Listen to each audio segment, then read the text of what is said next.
En Amérique du Nord, il y a un pays, les États-Unis, où l'esclavage a existé jusqu'à la guerre de sécession, donc jusqu'à la fin de cette guerre, jusqu'en 1865. Les esclaves vivaient, pour la grande majorité d'entre eux, dans des plantations, donc ils travaillaient à la terre. Il y avait une petite partie des esclaves qui travaillaient en ville, dans les villes du sud des États-Unis, comme la Nouvelle-Orléans par exemple. Il y avait beaucoup d'esclaves qui travaillaient comme artisans, qui travaillaient au port, comme dockers. On trouvait aussi des esclaves dans des mines, par exemple les premières mines de charbon dans les Appalaches. Les esclaves aux États-Unis voyaient beaucoup leur maître, contrairement aux communautés d'esclaves de la Caraïbe, où les esclaves parfois ne voyaient jamais le maître de leur vie et avaient très peu de relations avec le monde blanc en général. Aux États-Unis, le nombre d'esclaves a augmenté avec le temps, au XIXe siècle. Les esclaves avaient des enfants aux États-Unis et les maîtres avaient d'ailleurs intérêt à ce que ces enfants grandissent pour pouvoir les vendre ensuite, pour pouvoir gagner de l'argent avec. Du côté des États-Unis, il y a eu assez peu de révoltes parce qu'il y avait beaucoup de petites plantations, les esclaves étaient assez dispersés. Donc ce n'était pas facile de fomenter une révolte. La plus connue d'entre elles, la révolte de Nat Turner, cet esclave de Virginie, qui se révolte pendant l'été 1831 et avec un groupe d'esclaves, il tue environ une soixantaine de personnes avant d'être eux-mêmes arrêtés et exécutés. Nat Turner est exécuté en novembre ou en décembre 1831, mais dans l'ensemble, on ne peut pas dire qu'il y a eu beaucoup de révoltes. Les résistances à l'esclavage, elles ont passé par d'autres biais, par exemple par la fuite, ça c'est une manière de résister à l'esclavage, ou bien par le sabotage des outils, par la destruction discrète des récoltes, des moyens plus réalistes que la révolte qui, aux États-Unis, semblait inéluctablement vouée à l'échec. L'abolition de l'esclavage aux États-Unis est le fruit d'une guerre qui a fait 600 000 morts, c'est la guerre de sécession. Les États du Sud ont fait sécession après l'élection de Lincoln, car ils ont peur que Lincoln abolisse l'esclavage. Mais ça n'est pas l'intention de Lincoln initialement. Et puis la guerre évolue, elle se durcit, elle devient de plus en plus violente. Et le but de guerre du nord des États-Unis devient l'abolition de l'esclavage et pas simplement la réunification du pays. C'est donc ce qui s'opère en 1865. Les esclaves ont joué un rôle très important, précisément, pendant la guerre de sécession, parce que si le Nord, vers 1863, décide d'abolir l'esclavage, c'est parce qu'il s'agit d'obtenir la participation active des esclaves. L'abolition de l'esclavage aux États-Unis, c'est un moment très très important parce qu'il y a 4 millions d'esclaves. C'est un coup de tonnerre dans le monde lorsque l'on apprend que l'esclavage est aboli aux États-Unis. Alors, le premier droit civique, c'est l'abolition de l'esclavage et la citoyenneté qui est accordée aux anciens esclaves. Mais ce qui se passe, c'est qu'à partir des années 1880, les anciens propriétaires d'esclaves retrouvent progressivement du poil de la bête, si je puis dire, reviennent un peu au pouvoir dans les États du sud des États-Unis et vont mettre en place un système très rigoureux de ségrégation ainsi que de privation du droit de vote. De telle sorte que la citoyenneté, qui a pourtant été chèrement acquise après la guerre, s'est trouvée en quelque sorte vidée de sa substance parce que, tout en étant citoyens, les anciens esclaves ne pouvaient pas voter et étaient maintenus sous un strict contrôle dans les États du sud des États-Unis. C'est donc une sous-citoyenneté en fait, qui est mise en place à la fin du XIXe siècle. À partir de 1915, il y a un grand moment entre 1915 et 1925. C'est le moment d'ailleurs où une partie de la population noire quitte le sud des États-Unis. C'est le moment de grands changements avec aussi la croissance urbaine à ce moment-là. Et le Ku Klux Klan se développe au-delà du sud d'ailleurs des États-Unis pour redisparaître à nouveau à la fin des années 20 et réapparaître au moment du mouvement pour les droits civiques dans les années 50 et 60. Le Ku Klux Klan est une organisation blanche des États-Unis fondée en 1865. Ils prônent la suprématie de ce qu'ils appellent la race blanche sur les autres, notamment les Afro-Américains. Classée à l'extrême droite, elle défend les intérêts et préjugés des Américains blancs, traditionnalistes, racistes et xénophobes. Responsable de violences envers la communauté noire, son but était d'empêcher les Noirs d'exercer leurs droits. Les enfants noirs et les enfants blancs ne vont pas dans les mêmes écoles. Dans les transports, ça se met aussi en place à ce moment-là, dans les années 1880. Les Noirs se mettent à l'arrière du bus, par exemple, ou dans des wagons réservés, dans les chemins de fer ou dans les tramways.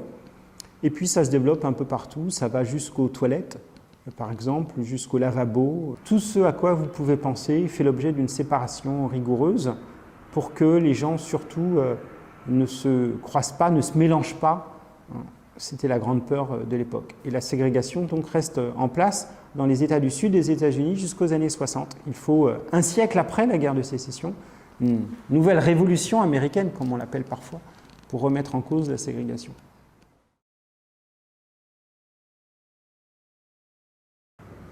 Alors, la principale figure, celle qui est d'ailleurs la plus célèbre, c'est Martin Luther King, bien sûr, qui est un pasteur, donc c'est un homme d'église très, très célèbre, internationalement parlant aussi, puisqu'il est prix Nobel de la paix en 1964, 4 ans avant d'être assassiné à l'âge de 39 ans, et qu'il est la figure aussi qui est non seulement un grand orateur. Pensez à son discours I Have a Dream de l'été 1963, d'août 1963, un grand orateur qui sait admirablement mobiliser les références, les images religieuses, et mobiliser les foules, mais aussi un très bon organisateur, un homme politique très, très avisé. Donc c'est la principale figure. Mais il y a aussi d'autres figures moins connues, localement parlant, dans les villes, comme à Birmingham, par exemple, comme à Mobile, dans l'Alabama, comme à Atlanta, qui ont été des militants très, très actifs, ainsi que les conseillers autour de Martin Luther King. Mais s'il y a une figure qui se détache très, très nettement, c'est bien celle-là. Malcolm X, lui, est assassiné en 1965. Il a une postérité par la suite, c'est celle du Black Power, des Black Panthers, à partir de 1966, tandis que Martin Luther King, lui, qui est assassiné en 68, est sur des positions plus modérées de dialogue et de négociation avec le pouvoir politique. Dans le mouvement pour les droits civiques, il y avait beaucoup de militants blancs qui, d'ailleurs, s'engageaient de façon très, très courageuse. Certains en sont morts, n'oublions pas. Dans les années 60, des militants blancs ont été tués dans le Sud. C'était dangereux de militer pour les droits civiques à cette époque où le Ku Klux Klan pouvait vous assassiner. Et s'en prenait particulièrement aux militants blancs, d'ailleurs, qui étaient en quelque sorte des traîtres, n'est-ce pas, qu'il fallait punir le plus sévèrement possible. Et donc, il y a eu un engagement fort, y compris d'ailleurs un engagement de ceux qu'on appellerait aujourd'hui des people, des grandes vedettes de la musique, par exemple Bob Dylan, John Baez et beaucoup d'autres ont marché aux côtés de Martin Luther King dans les années 60.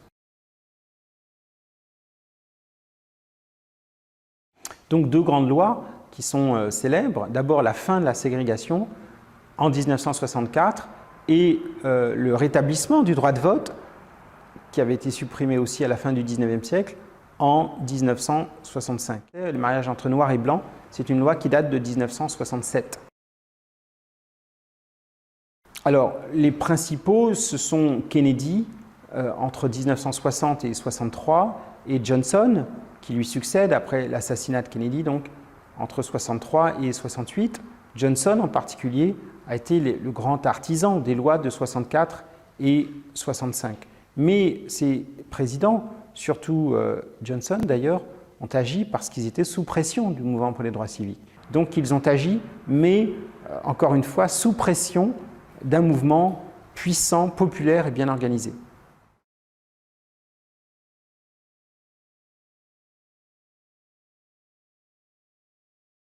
Depuis les années 1980, alors il y a toute une histoire, on parlait plus volontiers de black dans les années 60-70, on parlait aussi beaucoup de negroes, de nègres littéralement. Dans les années 60, Martin Luther King parlait des negroes, donc lui-même en parlait, ça n'était pas un terme péjoratif, et puis le terme de black s'est imposé. Ensuite le terme plutôt afro-american, quelque chose comme ça, et puis maintenant on parle beaucoup de African American. On fait allusion là à une origine, des ancêtres lointains, le continent africain. Donc c'est une forme aussi de valorisation des racines africaines lointaines, une forme de fierté aussi culturelle, de fierté ethnique, pourrait-on dire aussi, qui est sous-entendue par l'utilisation du terme African American. Il y a en effet depuis 2013 un mouvement qui est un mouvement de contestation très forte contre les violences policières. Un certain nombre de jeunes noirs ont été tués par la police dans différentes villes des États-Unis, comme à Baltimore par exemple, à Chicago et ailleurs. Et donc ça a donné naissance à un mouvement de protestation, le mouvement Black Lives Matter, qui est bien organisé, très présent sur les réseaux sociaux, avec quelque chose qui ressemble à un nouveau mouvement pour les droits civiques. La présence d'Obama à la Maison-Blanche n'est pas indifférente d'ailleurs à ce mouvement, dans la mesure où précisément c'est parce que Obama, on attendait quelque chose d'Obama que les gens se mobilisaient. L'arrivée au pouvoir de Trump risque de faire retomber les choses parce que personne n'attend rien de Trump. C'est un président profondément raciste, profondément hostile au monde noir américain. Et donc là, il y a un contraste très fort avec la présidence Obama.